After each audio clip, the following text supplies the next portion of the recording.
My name is Frances Holmes, and I am a functional nutritionist and a lifestyle practitioner, and I believe in doing everything with humor. And here's how all that started. I grew up in Walnut Creek, and I am one of 9 children. Okay. I have 5 sisters and 3 brothers. And keeping us fed was an ongoing ordeal. And this was in the days before Costco, before scanners, before daycare. We'd go to the grocery store with mom. We'd have fun playing tag in the store. By the time it was time to check out, she'd be there with the person that's checking her out. And this was in the days when they had to manually punch in every item in the cart. And my mother could strategically pack a cart like nobody's business. The person that was checking her out usually didn't figure out that this cart was such a beautifully packed job until they were halfway through. And it was right about that time that they realized that they needed to take a breath. Now, in those days, nobody was taking water as they were working so hard, right? But they were taking an extra breath and realizing, I'm going to be here for a while. Wow, lady, you really know how to pack a cart. A few items later, they'd realize, oh my word, there's another cart that looks just like this back there. Is that yours too? And she'd say, yes.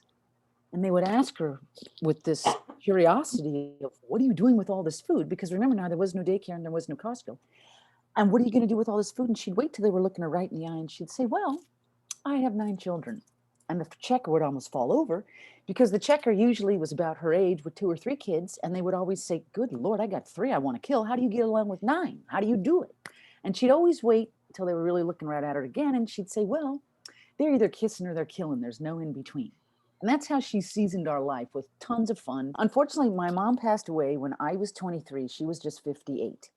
And she had cancer. She had leukemia, cancer of the blood. Years later, my sister was diagnosed with breast cancer. She's a breast cancer survivor. She'll be 72 this year. My dad was diagnosed with colon cancer. By the time I was 39, my dad was gone. And then my oldest brother was just diagnosed with lung cancer last year, and he had 30% of his lower left lung removed. He's doing great. I tell you this story because this is what got me into the nutrition. I didn't want to get the diagnosis that my mom had, and I knew that food had something to do with it. I also worked as an exercise instructor. I was an aerobics instructor. I took that talent as I learned from this great forward-thinking aerobics instructor and worked on a cruise ship for a little while. And then when I came back, I got into the restaurant industry, so I've been surrounded by food all my life. And then I worked for a chiropractor years ago over in the East Bay. And it was while I was working for the chiropractor that I was exposed to a doctor over here in Marin who was working with nutritionists and helping people. And I wanted to learn more, so I ended up finding out about Bowman College and went to school there. Long story short, all these years later, here I am doing my dream work of helping people to make the connection between what they eat and how they feel. And here is the power of networking, okay? I work for the chiropractor. We learn about amino acid therapies. We learn about how they can balance out your mood and all these other fun things. I'm taking amino acid therapies and they're working. My brain feels like it's on, and I'm learning how to eat different foods, and I'm learning how food affects my mood. And then I meet this woman that comes to the chiropractic office that has an office here in Marin, and I decide I have to work for her. So I go there and I work, and what we work with are people who are dealing with drug and alcohol addiction, people who are dealing with eating disorders, and people who are dealing with mood disorders. And our whole program is how to help them transition off of the standard American diet into eating for health. Now, that standard American diet, what's the acronym for that? SAD, the SAD diet, okay? I'm going to give you a little fun little limerick lyric thing here. When we think about foods and what should we be eating, and food can be a problem for many of us. It's like, I don't want to eat that. How come we don't crave broccoli and cauliflower and asparagus? I'm rather craving something more sweet, like, a decent cookie or a really good piece of pie, or today a nice popsicle, right? My whole theory is let's do it in moderation, including moderation. Some days I have to be honest. My name is Frances. I am a nutritionist, but there's days when I should be fired as a nutritionist. However, since I'm the boss, that's not going to happen. I'm a human being, and there are days when I suffer from cravings just like everybody else. So I allow that to happen, but there's 2 things that have to happen if I'm going to indulge. I get to do it as long as I do it without guilt or shame. Okay, because things are going to happen. Life gets tough. We've been going through this pandemic. We're now dealing with COVID-15. Oh, you didn't hear about that? That's the 15 pounds that you gained because of COVID-19. We got to get rid of that because that's not helping my immune system. So I like to work with people where they are. Back to working at this recovery clinic.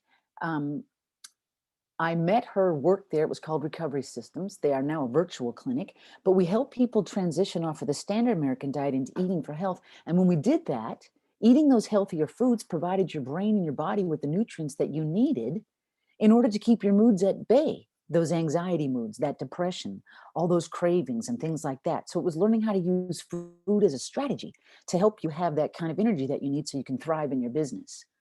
Now, that little thing I was going to share with you, if you think about what the Paleolithic guy ate, okay, if we took the Paleolithic man and we stuck him in the market right now, the only thing he or she would recognize would be the vegetable section, produce section, and maybe the fish counter, because he or she has never really seen that cow all cut up.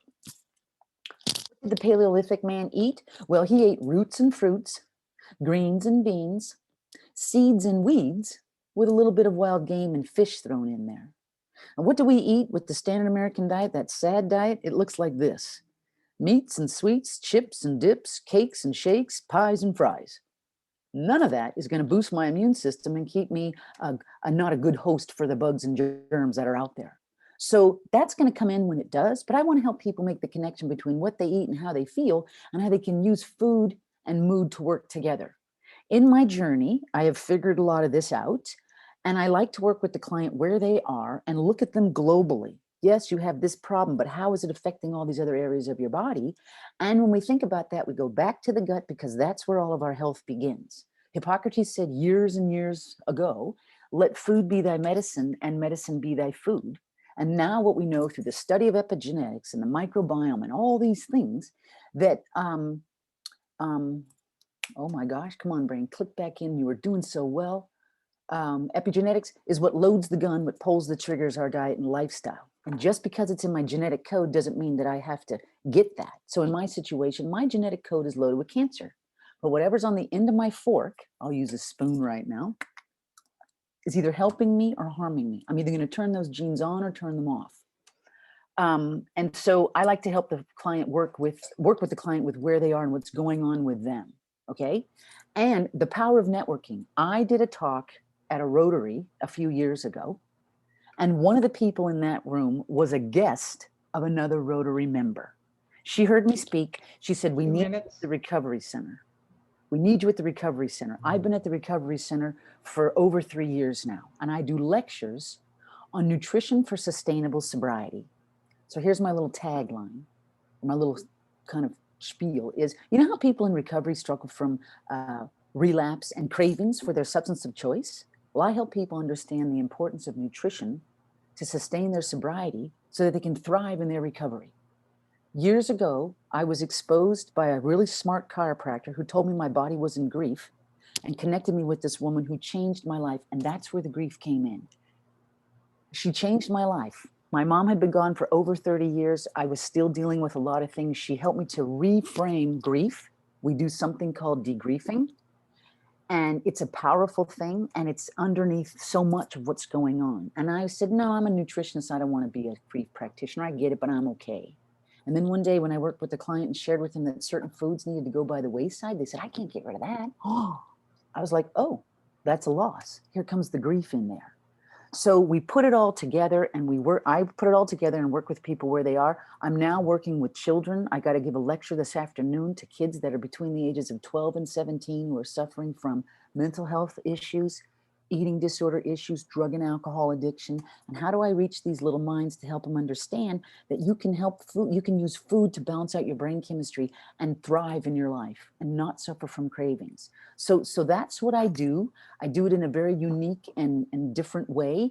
And again, I like to meet the client where they are, help them with what they need. If you present to me with, say, irritable bowel syndrome, that would be Francis with irritable bowel syndrome. It's my version of it. It's not the stamped protocol that the medical industry says, this is irritable bowel, this is what we do. Let's go and dive deeper. What does irritable bowel mean to Francis in her body? Or where does the cancer come from her body? And so that's how I look at that, because we are like a hole with, like a bucket with no holes in the bottom. and I do a comprehensive metabolic assessment. I look at the history of the person, and then we map it out and see how is it presenting in your life, and why is it that you're struggling with this right now, and how can we fix that? I might not be able to cure you. I'm not a doctor. I can't. We're going to bring in your doctors and use them as we can. But we want to figure it out so we can manage it. Because if we can manage it and you're out of pain and you feel better, then that's going to help you. I might not be able to cure it, but I can learn how to live with it and manage it, just like we've learned to live with the way this whole pandemic has landed on us in this past year. Okay. So that's what Time's I up. do. And thank you for listening. Thank you. Thank you so much, Francis.